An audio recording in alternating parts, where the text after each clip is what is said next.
Nicholas is awesome. I love the murals. The vibe is woo! Abolobay Nude Beach. Mino takiere. Abolobay Baby Beach, se viram Nude Beach? Você viram que go? O Nude Beach. Mino takiere mi tota interessa pa Roda me Yeah, roda me Como tá querer turismo lo impactar San Nicolás com o opening de hotel aqui, não? Hope positivo, para motivo que assim botahaya que tem mais vida dentro da comunidade e tem mais comércio. Mas honestamente, me daqui ele tá eigenlijk hoop bom, mas o mano posta besta wak tem mais turista que tá bem. So mais bem, mais meu. Elena, is it your first time on the island? Yes, it's my first time on the islands. How do you like San Nicolás? We had just arrived here, but so far so good.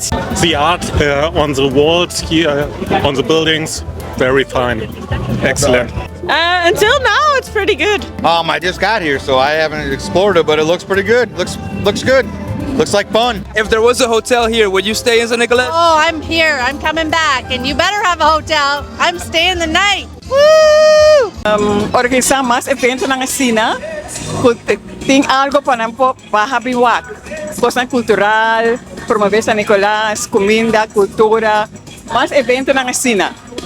Porta via para Simão. Naturalmente, para que cada desenvolvimento, se é desenvolvimento bem de uma forma positiva, mas também a consequência negativa para que essa aqui também. Então, dinâmico bisa também está com a essência e cultura de San Nicolás, que está uma forma integral importante de cultura de Aruba.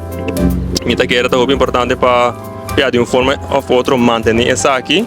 E também, conjuntamente com a inovação e desenvolvimento que tem, me querer junto na papai junto. Então, é depender como está o aqui. Então, é importante para manejar essa aqui de uma forma positiva, uma forma efetiva. Então, me querer não por conviver. Me te seguro que lo tem hopi cambio, foral, também tem mais turista, também tem mais tienda, quizás mais restaurante. Me te quero bonito para San Nicolás. Ela impacta San Nicolás seguro para sobrar tempo que San Nicolás haya mais vivo back. Dus ela ha gran comissão economia lo vai mais adiante também. Você também tem seu impacto positivo. Me tem visão que ele vai estar paralelo com o de povo. Que mande se maneira constante planificar para estar e também tem ambiente de turismo upgrade aqui bana. E depois o conselho? Conselho? Tra duro e ver turismo aí para arriba.